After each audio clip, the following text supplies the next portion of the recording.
Cinta terarang mantan mafia, bab 3. Jemari lentiknya menekan handle pintu kamar, tidak ada yang berubah, masih sama seperti dulu. Semua barang tertata rapi, berjalan menuju meja rias melepaskan kacamata hitam yang masih bertangger di hidung mancungnya.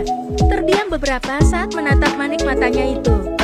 Warna biru safir manik mata yang begitu indah, namun langka. Hanya Il yang memiliki manik mata biru safir ini, kakaknya tidak. Dan itu menurun dari sang kakak dari ayahnya. Bahkan sang ayah pun tidak mendapatkan manik mata biru safir itu. Ella menghela nafas panjangnya.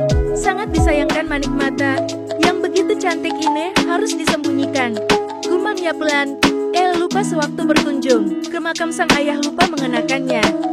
Beruntung dia menggunakan kacamata hitam sedikit, menutupi iris mata yang disembunyikan itu. Ketiga orang itu telah meninggal, kakek, ayah dan kakaknya mereka, dibunuh dengan cara yang begitu tragis, terlahir dari garis keturunan mantan mafia membuat kehidupan elit tidak seperti wanita normal lainnya. Tujuan hidupnya saat ini adalah hanya untuk balas dendam, mencari pelaku yang membunuh keluarganya. Dia sangat yakin jika orang itu adalah orang yang sama. Sedikit informasi, jika kakaknya dahulu mempunyai sahabat, keduanya berkecimpung di dunia bawah tanah.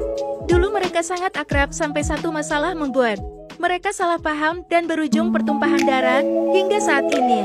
Dan Ele masih mencari orang itu. Berjalan menuju balkon kamar yang berada di lantai 3. Menyelipkan batang nikotin di jemari lentiknya lalu dihisap oleh bibir mungil itu. Dan sesekali ia meresap koin yang berada di atas meja balkon kamarnya. Ya, El tak bisa menghindar dari dua kegiatannya ini. Dia menyentuh kedua barang itu semenjak kehilangan sang ayah dan disusul kakaknya. Dunianya hancur saat itu, dan alkohol menjadi salah satu pelariannya. Ya, salah satu lain diantaranya adalah El sempat menjadi pecandu narkotika beberapa tahun yang lalu. Beruntung saat ini ia sudah lepas dari barang haram tersebut. Walaupun kehidupannya bebas, tetapi Elu masih menjaga kehormatannya, no sex before marriage. Sifatnya berbanding terbalik dengan wajahnya yang terlihat polos dan lugu seperti bocil. Sedang asik-asiknya menikmati suasananya. Pikirannya teringat pada kejadian kemarin di arena balap. Elu terkaget saat mengingat kejadian saat ia meminta mobil milik Arik sebagai imbalan. Melihat raut terkejut dari pria yang tiba-tiba mengajaknya untuk dijadikan partner balapan. Tiba-tiba ponselnya bergetar di atas meja kaca yang berada di balkon kamarnya India. Ia hanya melirik malas saat mengetahui nama yang tertera dari layar tersebut. Panggilan video grup Kopi Squad, kumpulan orang paling imut, is calling. Dengan ogah-ogahan ia menggeser tombol berwarna hijau itu. Halo gengs. Suara cempreng itu begitu memekakan telinga, sehingga membuat Morena dan Ile membuang ponselnya jauh-jauh. Grup Kopi Squad itu berisikan 3 orang Morena, Elle dan Vina. Tentu yang membuat grup dengan nama Ale itu adalah si Vina. Astaga, El lo ngapain? Ngerokok lagi? Teriak Vina melotot sebang ketika melihat Ale melakukan kebiasaan buruk itu. Lo juga Morena ya Tuhan. Semoga kedua sahabatku tidak meninggal karena keselak asap rokok. Teriaknya histeris. Cekak, berisik. Decak Al. Apa sih Vin?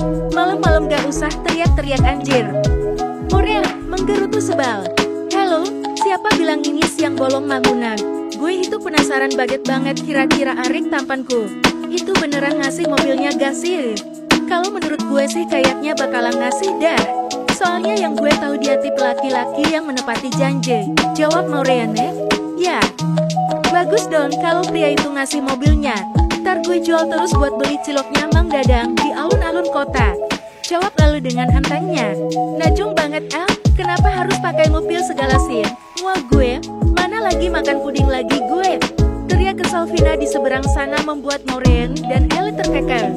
Lo, lagi di rumah El? Tanya Maureen ketika melihat backgroundnya berbeda dari biasanya. Vina pun ikut menelisik melihat background Elle. Halo di mansion? Tanya Vina memulangi kalimat Maureen. Astaga gue lupa, kalau hari ini hari kematian bokap sama kakak lo. Sambung Vina. Sorry, gue beneran lupa El, lo ke makam sama siapa? Ucap Vina menyesal dianggupi oleh Maureen. Biasanya mereka berdua selalu menemani Elle ke makam kedua orang terpentingnya. Terdengar hela nafas dari mulut Elle. Nyokap pulang, gue kesana sama dia. Hanya kedua sahabatnya yang mengetahui kisah kelam yang dialami oleh Elle ini, dan Elle sangat bersyukur. Untuk itu mereka berdua, walaupun sering membuatnya jengkel, Elle tak akan bisa berdiri setegar ini jika tidak ada mereka berdua. Sementara di mansion milik keluarga Ludovic, Arik tengah mengacak-acak rambutnya frustasi saat pikirannya tak bisa fokus dengan pekerjaannya. Ya, Arik tengah lebur di ruang kerjanya, tetapi hingga pukul 1 dini hari dia masih tak bisa fokus. Semua gara-gara wanita gila itu. Umpatnya menyalahkan Elle, bukan masalah mobil kesayangannya itu, tetapi wajah imut milik Elle selalu menghantui otak dan pikiran Arik sejak kemarin. Terlebih pagi tadi ia melihat wanita yang mirip dengan Elle di pemakaman, tetapi iris mata itu berbeda. Entah kenapa Arik heran dengan dirinya sendiri. Dengan begitu mudah, dia akan menyerahkan mobil kesayangannya itu. Arik menyeruput susu strawberry hingga tandas. Mungkin sedikit membuat pikirannya lebih tenang. Ya, pria setampan dan semacho Arik selalu mengkonsumsi susu kotak rasa strawberry yang umumnya digemari anak-anak perempuan. Di saat pria macho lainnya mengkonsumsi wine atau minuman keras lainnya sebagai penghilang stres berbeda dengan Arik. Awalnya Arik benci mengakui ini, tapi apalah daya jika perut six-pack-nya ini menolak. Jika diisi berbagai jenis minuman keras, termasuk soda pun, ia tak bisa mengkonsumsinya. Di saat pria macho lainnya mengkonsumsi wine atau minuman keras lainnya sebagai penghilang stres berbeda dengan Arik. Awalnya Arik benci mengakui ini, tapi apalah daya jika perut six-pack-nya ini menolak. Jika diisi berbagai jenis minuman keras, termasuk soda pun, ia tak bisa mengkonsumsinya. Hanya sahabat dan keluarganya yang tahu salah satu kebiasaan unik ini. Dan Arik mewanti-wanti untuk tidak bocor ke publik. Bisa gengsi nanti dia. Bagaimana Van? Udah lurus semuanya?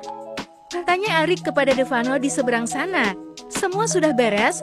Gue tanya sekali lagi, apa lo yakin dengan keputusan Rick? Apa gue selama ini selalu bercanda Van?